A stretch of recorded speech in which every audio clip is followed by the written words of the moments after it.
देख रहे हैं नेटवर्क 33 राजकुमार के साथ।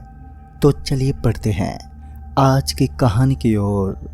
दोस्तों, मैं अपने कमरे में आराम से कूलर चलाकर सो रहा था। पता नहीं उस समय टाइम क्या हो रहा था, लेकिन मैं एक गहरी नींद में था। अचानक मेरे पैरों पर किसी ने अपनी उंगलियों से छुआ और हल्की हल्की और मासूम सी उंगलियां बड़ी ही प्यारी लग रही थी। पहले तो मुझे इसके लिए काफ़ी ज़्यादा ठंडक महसूस हुई, लेकिन बाद में मेरा पाँव जलने लगा। मुझे मेरे पैर के ऊपर बड़ी जोर की जलन महसूस होने लगी। तभी मैं अपनी आंखें खोलता हुआ अपने बगल में मौजूद नज़ारे को एक पल के खातिर अमेजिंग करने लगा। ताज्जुब की बात तो ये थी कि दूर दूर तक मेरे कमरे में किसी चींटी की आवाज़ तक नहीं थी। कोई छोटी मोटी चीज़ भी मेरे आसपास मौजूद नहीं थी। फिर मुझे अपने पैर पर जलन क्यों हो रही थी और मैं अपना सर पकड़ता हुआ पहले तो अपने बिस्तर से उठा और बाद में अपने चारों तरफ के नज़ारे को देखने लगा। मेरी नज़रें जब मेरे पैर पर गईं तो मैंने देखा कि वो लाल हो चुका है। दोस्तों, मेरा नाम अंकित है और मैं कटोरा गांव में रहने वाले एक प्रिंसिपल का लड़का हूँ।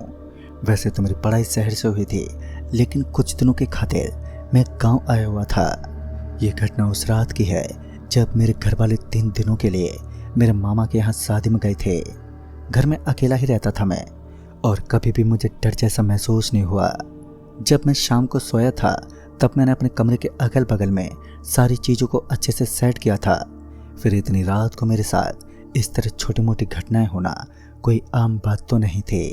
काफ़ी देर इधर उधर भटकने के बाद भी जब मुझे वहाँ पर कोई भी चीज़ नज़र नहीं आई तो मैं चुपचाप कूलर की स्पीड को ज़्यादा करता हुआ वापस से सोने लगा। हमारे घर से करीब 70 मीटर की दूरी पर एक हाईवे पड़ता है, एक अजीब सा हाईवे जिसके ऊपर से जब गाड़ियाँ गुजरती हैं तो वहाँ का सन्नाटा पल भर में ही टूट जाता है।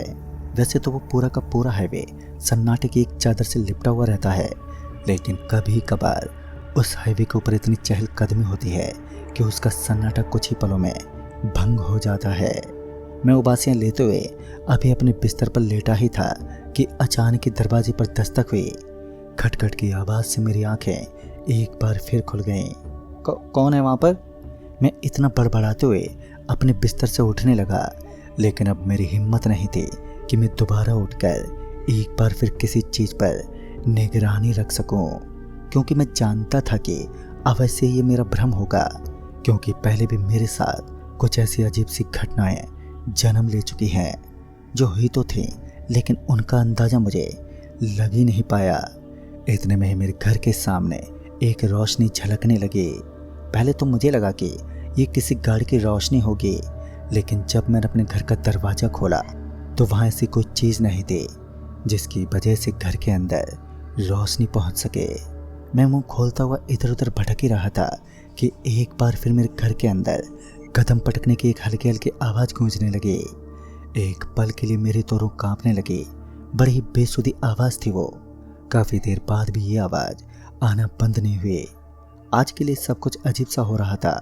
ये पहली रात थी जब मैं अपने घर वालों की बजाय बिता रहा था। जब मुझे ऐसा लगा कि यहाँ पर कुछ तो अजीब हो रहा है तो मैं अपने घर से बाहर निकल गया और मैं टहलने लगा।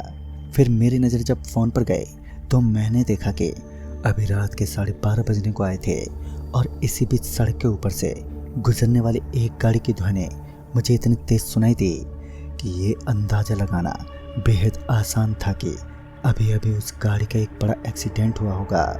उस गाड़ी की छोटी लाइट जो झपकती रहती है वो तो नज़र आ रही थी, लेकिन उसके अलावा गाड़ी का कोई भी पुर्जा ठीक से मुझे दिखाई नहीं दिया। बावजूद इसके कि वहाँ हल्की हल्की रोशनी थी। एक बार तो मैंने सोचा कि क्यों ना मैं उस रोड के ऊपर जाकर देख ही लेता हूँ कि सच में वहाँ कोई एक्सीडेंट हुआ भी है या फिर नहीं, लेकिन मेरा दूसरा मन वहाँ जाने के लिए मना कर रहा था। तभी मैंने ये निश्चय किया कि इतनी देर रात में उस सड़क पर नहीं जाऊँगा। क्या पता चोर डाकुओं का आतंक कब मेरे ऊपर बरप जाए। मैं अभी सड़क पर खड़ा होकर उस इलाके को घूर ही रहा था, लेकिन ना ही तो मुझे वहाँ कोई इंसान दिखाई दिया और ना ही दूर दूर तक अब किसी गाड़ी का कोई नामो निशान था। पता नहीं आज मेरे साथ ये अजीब अजीब हादसे क्यों हो रहे थे। इस समय मुझे नींद तो बहुत ज़ोरों से आ रही थी, लेकिन उसी दौरान मेरे फ़ोन की घंटी बजने लगी, और जब मैंने अपनी नज़रें फ़ोन पर गड़ाई तो मैंने देखा कि इस समय मेरी गर्लफ्रेंड का फ़ोन था। मैंने फ़ोन रिसीव किया और हम दोनों आपस में बातचीत करने लगे। इसी बीच कब मेरी नींद उड़ गई मुझे पता ही नहीं चला और मैं अपने घर के सबसे छोटे वाले कमरे में पहुंचा, जहां मेरे पापा अपने ऑफिस का कुछ ज़रूरी काम किया करते थे। मैं आज तक उस कमरे में नहीं गया था। उस कमरे के अंदर एक छोटी सी टेबल रखी हुई थी। मैं उसी टेबल पर बैठने लगा, लेकिन मेरे वजन के ज़ोर से उस टेबल के 2 टुकड़े हो गए। हालांकि मेरे शरीर में इतना ज़्यादा वजन नहीं था कि मेरे वजन से उस टेबल के 2 टुकड़े हो सके। ये मेरी समझ से भी सब कुछ बाहर था और मैं उसी वक्त उस कमरे से बाहर निकल गया। और जैसे मैं उस कमरे से बाहर निकला तो उस छोटे से कमरे का दरवाज़ा बहुत ही ज़ोर से बंद हो गया। अच्छी बात तो ये थी कि मेरा हाथ कमरे के दरवाजे से थोड़ा अलग हो गया, वरना अब तो वो टूट ही चुका होता। और इसी बारे में मैं अपनी गर्लफ्रेंड से चर्चा करता हुआ सारी बातें बताने लगा।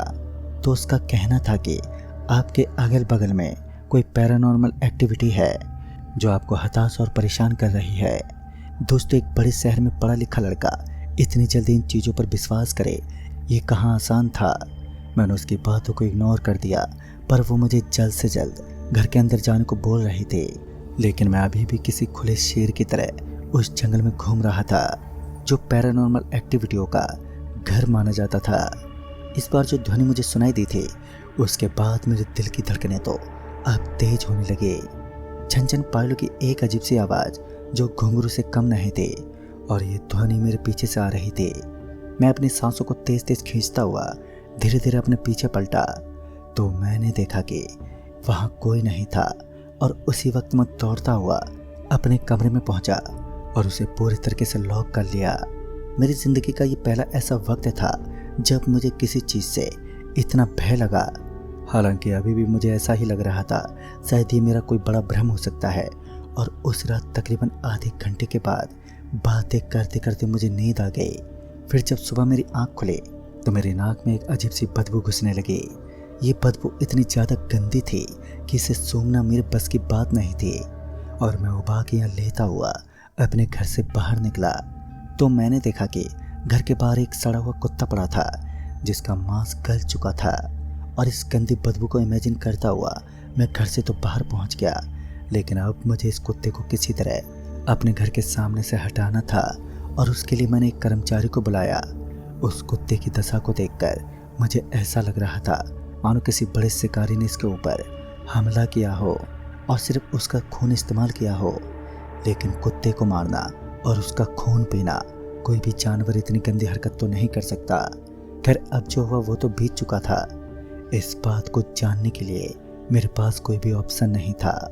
मैं अपने सातिर दिमाग से यही सोच रहा था कि आखिर एक कुत्ते को मारकर उसका खून कौन सा जानवर पीता होगा। फिर जब मेरा दिमाग पकने लगा तो मैंने इस बात को भी नज़रअंदाज कर दिया। कहते हैं जब आत्माएं इंसान के पीछे लगती हैं तो वो तब तक उसका पीछा नहीं छोड़ते जब तक कि उस इंसान को कोई नुकसान ना पहुंच जाए। मैं अभी तक एकदम सही सलामत था, लेकिन रात में हुए इस हादसे को अब मैं भूल चुका था। मुझे तो कुछ याद ही नहीं था कि रात में मेरे साथ क्या हुआ होगा, या फिर यूं कहें कि मैंने उसे याद करना ठीक नहीं समझा। धीरे धीरे एक बार फिर वक्त बीतने लगा और अब मुझे उसी समय का इंतज़ार था जो एक रात पहले मेरे साथ घटा था।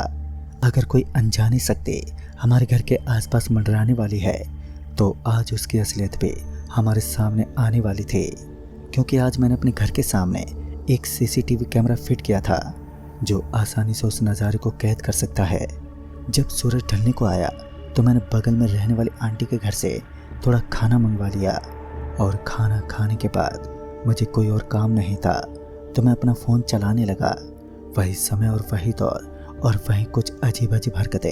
एक बार फिर मेरे घर के बाहर से कुछ ध्वनि आने लगी। अब इस बार घर के बाहर किसी की घुंघरू की आवाज़ नहीं, बल्कि कुत्ते के रोने और चिल्लाने की डरावनी आवाज़ें मुझे सुनाई देने लगी। मैंने शहर में काफ़ी सारे कुत्तों को रोते हुए ज़रूर देखा था, लेकिन इस कुत्ते की आवाज़ बड़ी ही दर्दनाक होने के साथ साथ बड़ी ही डरावनी और खौफनाक लग रही थी। घर से बाहर निकलना तो दूर की बात थी, मैं खिड़की से भी नहीं झांक पाया। लेकिन वो कहते हैं ना, जब पैरानॉर्मल एक्टिविटी अपनी औकात दिखाती है तो फिर इंसान का जीना हराम हो जाता है। और मैं अपने कान में हेडफोन लगाकर उस आवाज़ को इग्नोर करना चाहता था, लेकिन मेरे घर का दरवाज़ा इतनी ज़ोर से खुला कि मैं कुछ समझ ही नहीं पाया। दरवाजे पर इतनी ज़ोर की दस्तक होता देख मैं थोड़ा सा घबरा गया, और फिर एक दस्तक जिसने मेरे रोंगटे खड़े कर दिए। कुछ पैरों के निशान मेरे कमरे के अंदर आते नजर आ रहे थे। पहले तो मेरे घर के अंदर कुछ अजीब अजीब होने लगा, जैसे घर के बर्तन हवा में उड़ने लगे थे। दूसरी तरफ घर के अंदर वैक्यूम मशीन भी अपने आप ही चलने लगी, और तो और किचन में अपने आप ही गैस भी जल चुके थे। कुछ खाना पकने की सुगंध भी आ रही थी। तो मैं तुरंत ही उठा और रसोई घर की तरफ चल दिया। मेरे हाथ और पाँव के अंदर थरथराहट हो रही थी।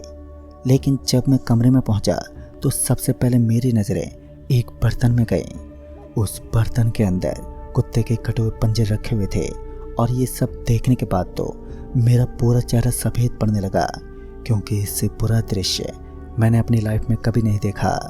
और ये वही कुत्ता था जिसको मैंने सुबह ही मरा हुआ देखा था और अपने घर के सामने से दूर फेंकवाया था। मगर ऐसी हरकतें कोई इंसान तो नहीं कर सकता। और एक बार फिर मुझे अपने घर के बाहर किसी गाड़ी के इंजन की आवाज़ सुनाई दी।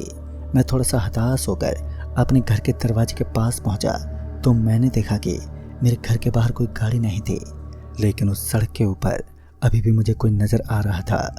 मैंने थोड़ी हिम्मत दिखाई और बिना ही कुछ सोचे समझे हाईवे की तरफ चल दिया। अभी मैं उस हाईवे की तरफ गया ही था कि वहाँ पर एक गाड़ी पलटी खाकर नीचे पड़ी हुई नज़र आ रही थी।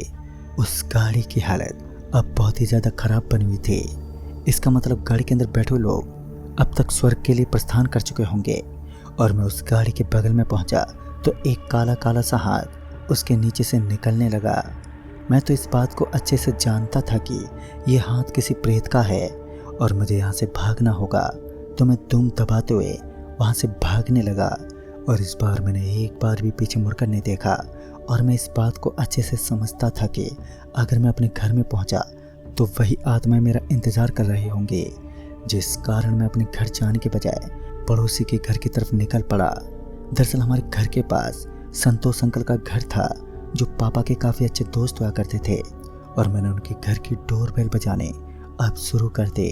वो जल्दी से अपने घर से बाहर निकले, और घर से बाहर निकलने के बाद जब उन्होंने मेरी बुरी दशा देखी तो उन्होंने मुझे अंदर आने का इशारा किया, और अंदर आते ही उन्होंने मुझसे कहा, लगता है तुम उस हाईवे पर पहुंच गए थे। क्या तुम्हें पता नहीं है कि उस हाईवे की खौफनाक सच्चाई किसी से छुपी नहीं है? दोस्तों, मैं उनकी बातों को समझ नहीं पाया कि वो आखिर कहना क्या चाहते हैं। फिर उन्होंने बताया कि सामने दिखाई देने वाले संपूर्ण रोड पूरी तरीके से हॉन्टेड है, और उस रोड पर जाने की हिम्मत हर कोई नहीं कर पाता। अक्सर रात में उस रोड पर आत्माएं वास करते हैं, और जहां मुझे इन चीज़ों पर विश्वास नहीं था, तो आज इनके प्रति मेरे दिल में डर और खौफ का नाम तूफान जन्म ले चुका था, जो जिंदगी भर मेरे दिल में बरकरार रहने वाला था। दोस्तों, इस घटना को आज कई साल बीत चुके हैं, और घर वाले जब घर पहुंचे तब से मैं हमारे गांव नहीं गया। तो दोस्तों, इस कहानी में बस इतना ही। तब तक के लिए बाय एंड टेक केयर।